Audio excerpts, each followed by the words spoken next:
Olá! Na disciplina de Enfermagem e Saúde do Idoso, o tema da aula de hoje é Teorias do Envelhecimento.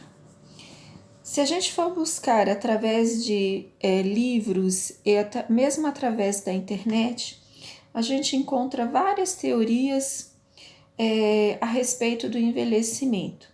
Não é apenas o envelhecimento de pele, que é uma coisa visível para todos nós, mas quando se fala da teoria de envelhecimento, tem um complexo de processo biopsicossocial que está envolvido. Inclui-se que não existe uma teoria universalmente aceita que explique as complexidades desse processo. Alguns falam de um tipo de envelhecimento, outros falam de outros tipos de envelhecimento, uns falam que a pessoa envelheceu devido a sofrimento, outros dizem devido a problemas de saúde, outros devido a uma vida cheia de regalias ou até mesmo uma vida de usos de bebidas e drogas. Então, várias são as falas, mas vários também são os envolvimentos que levaram ao envelhecimento. Inclusive, faz parte do processo humano, o dia a dia faz o envelhecimento. E aí, esse complexo desses processos, sendo que eles podem ser descritos da seguinte forma. Aí nós temos as teorias biológicas, que elas podem ser estocásticas ou do desgaste, que aí sugere que o envelhecimento é consequência do acúmulo de lesões celulares, e aí nós estamos falando de uma parte biológica, que ocorreram ao acaso, produzindo vários tipos de alterações fisiológicas durante o processo do envelhecimento. A imagem aí é bem nítida, uma pessoa nova e com o passar dos anos, a modificação da sua estrutura fisiológica. E aí, claro, é nítido ver a mudança da pele. Aí dentro da teoria biológica também tem a não estocásticas, que supõe a existência de um mecanismo fisiológico que controla o processo de envelhecimento. Tanto que para essa teoria, eles alegam que algumas pessoas envelhecem mais do que as outras, exatamente por esse mecanismo biológico.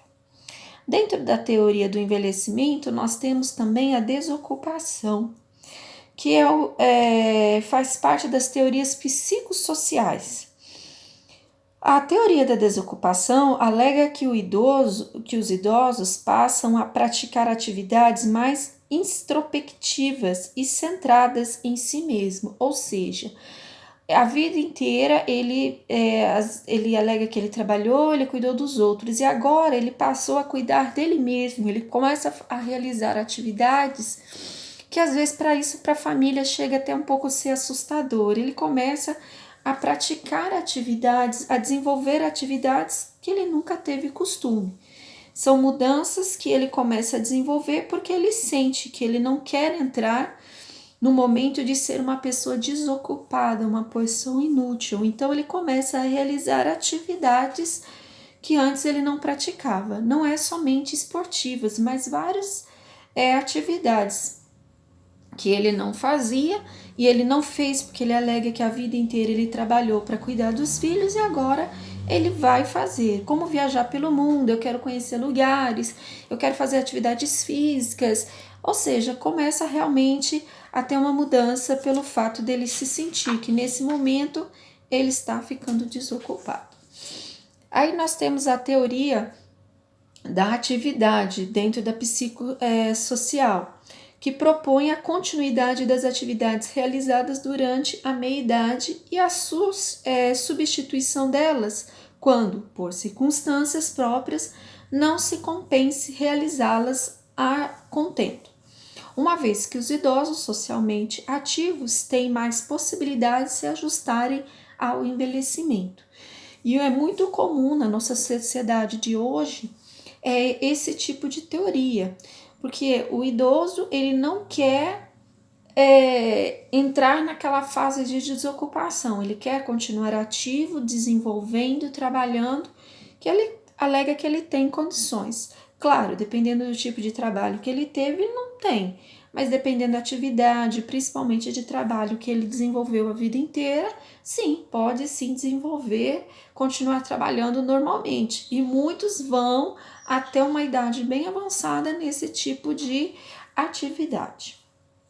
Aí nós temos a teoria da continuidade, que afirma que a personalidade do indivíduo não se altera e o grau de engajamento e o tipo de atividades envolvidas durante a vida tornam-se seu comportamento mais previsível à medida que ele envelhece.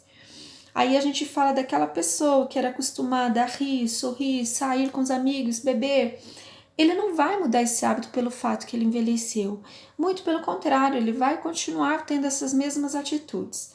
O que se fala muito dessas teorias é que um indivíduo só, ele pode ter todas elas,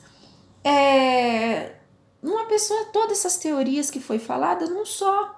Porque ele pode ter chegado à idade de envelhecimento, ou seja, considerado um idoso, mas ele não perdeu, ele não parou de trabalhar, ele pratica atividade física, visto que ele não tem a responsabilidade de criar mais os filhos, ele não tem a responsabilidade com outro ser humano.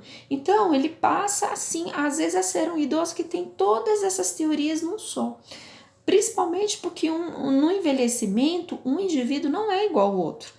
Alguns sim acabam se prostrando, se colocando na posição de idoso. Outros não. Outros passam até mesmo, começam a namorar novamente, casar, e eles começam a ter uma vida ativa mesmo, coisa que eles não fizeram antes, ok?